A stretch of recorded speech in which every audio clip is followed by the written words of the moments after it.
A hostalería prepárase para unha época forte. Os restaurantes agardan unha alta afluencia de clientes coa chegada da Semana Santa. Nos locais de restauración, as expectativas son optimistas de cara ás próximas semanas. A Semana Santa é tradicionalmente un dos períodos de maior actividade para o sector e todo apunta a que este ano volverá a rexistrar unha alta ocupación. Normalmente a Semana Santa pois suele ser unha temporada que vai incrementa o que as reservas, incrementa un poquinho de todo. Esperemos que o tempo acompañe, se o tempo acompaña, pois a Semana Santa sempre suele ser bastante boa. Normalmente aquí en Noia, en Semana Santa, hai bastante gente e si tiempo acompaña, esperamos unha buena temporada como el resto dos años. Nalgúns establecementos as reservas comezan xa a chegar, empezando así a ir enchendo a capacidade total.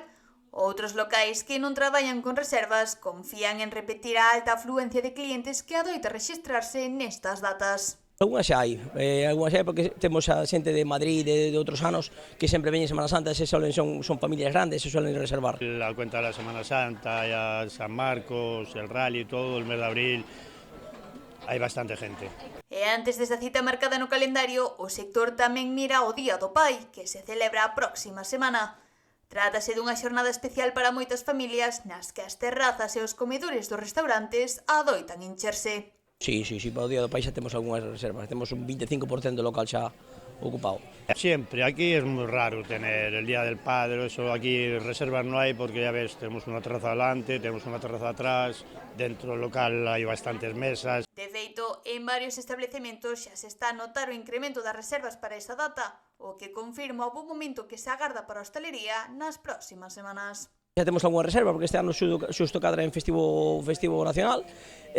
Penso que como o Día de Difuntos, o Día da Nai, son días especiais e penso que vamos a ter un día óptimo, vamos ben bo tempo a semana que ven, así que esperemos que sea bo tempo. Esperemos que se llene y tener que meter máis mesas y son los meses que hai que trabajarlos. Co bo tempo e as celebracións familiares no horizonte, o sector afronta estas datas con optimismo e coa vista posta nunha das tempadas máis fortes.